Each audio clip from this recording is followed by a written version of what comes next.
Hello दोस्तों, India world update में आपका स्वागत है। तो चलिए बात करते हैं आज एक और फैक्ट की। दोस्तों, आपने कभी सोचा है कि एक साल 12 महीने का ही क्यों होता है, 11, 13 या कोई और क्यों नहीं होता? दोस्तों, आपने कभी सोचा है कि फरवरी का महीना 28 से 29 दिन का ही क्यों होता है? तो चलिए जानते हैं इसकी असली वजह। आज हम आपको बताते हैं कि एक साल में 12 महीने ही क्यों होते हैं। आज हम आपको बताते हैं कि साल के 12 महीनों में से सिर्फ फरवरी ही मात्र एक ऐसा महीना है जिसमें 28 से 29 दिन ही क्यों होते हैं। तो इस बात को जानने के लिए हमें इसकी गहराइयों में जाने की जरूरत है। आखिर क्यों फरवरी में 30 और 31 दिन के बजाय 28 और 29 दिन होते हैं? इसके पीछे भी रोमन किंग न्यूमा पोम्पिलियस का हाथ है। आज हम जिस कैलेंडर का इस्तेमाल करते हैं वह रोमन कैलेंडर पर ही आधारित है। पहले के कैलेंडर में महीनों की शुरुआत मार्च से होती थी। जी हाँ, पहले के कैलेंडर में महीनों की शुरुआत मार्च महीने से हुआ करती थी।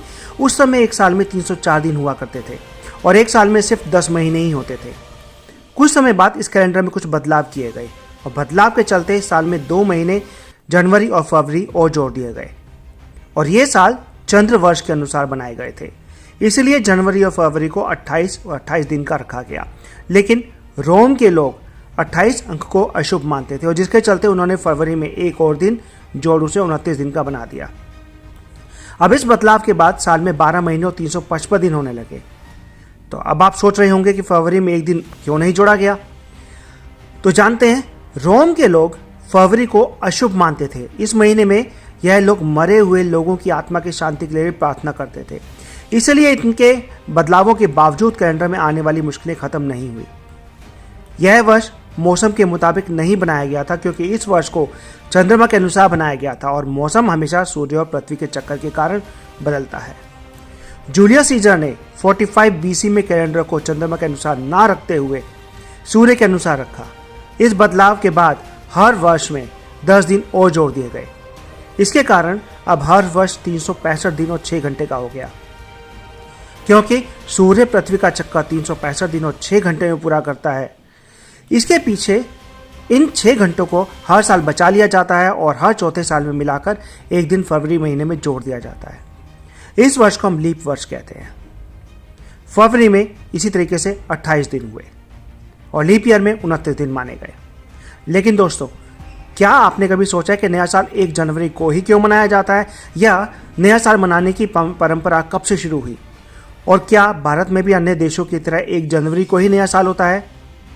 चलिए जानते हैं इस नए साल का इतिहास और 1 जनवरी को नया साल बनाने की वजह क्या थी। जनवरी के पहले महीने से नए साल की शुरुआत होती है। हालांकि सर्दियों में पहला नया साल 1 जनवरी को नहीं होता था। अलग अलग देशों में अलग अलग दिन पर नया साल मनाया जाता था।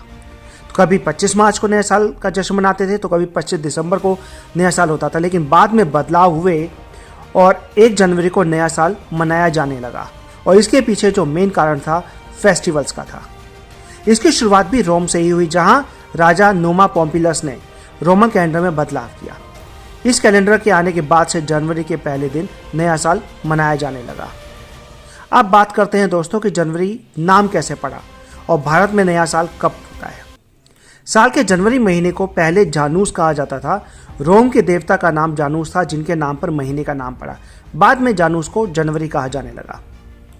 वैसे तो दुनिया भर में 31 दिसंबर को आधी रात के बाद से कैलेंडर बदल जाता है और जनवरी से नया साल लग जाता है। लेकिन भारत में लोग अपने रीति रिवाजों के मुताबिक अलग अलग दिन पर नया साल मनाते हैं। पंजाब में बैसाखी के तौर पर नए साल की शुरुआत होती है, जो 13 अप्रैल को है। वहीं सिख अनुयायी नानक शाही के कैलेंडर के मुताबिक मार्च में होली के दूसरे दिन से नया साल मनाया जाता है। जैन धर्म के अनुयायी दिवाली के अगले दिन नया साल मनाते हैं और इसके अलावा हिंदू नववर्ष चैत्र प्रतिपदा या फिर गुड़ी पड़वा को मनाया जाता है।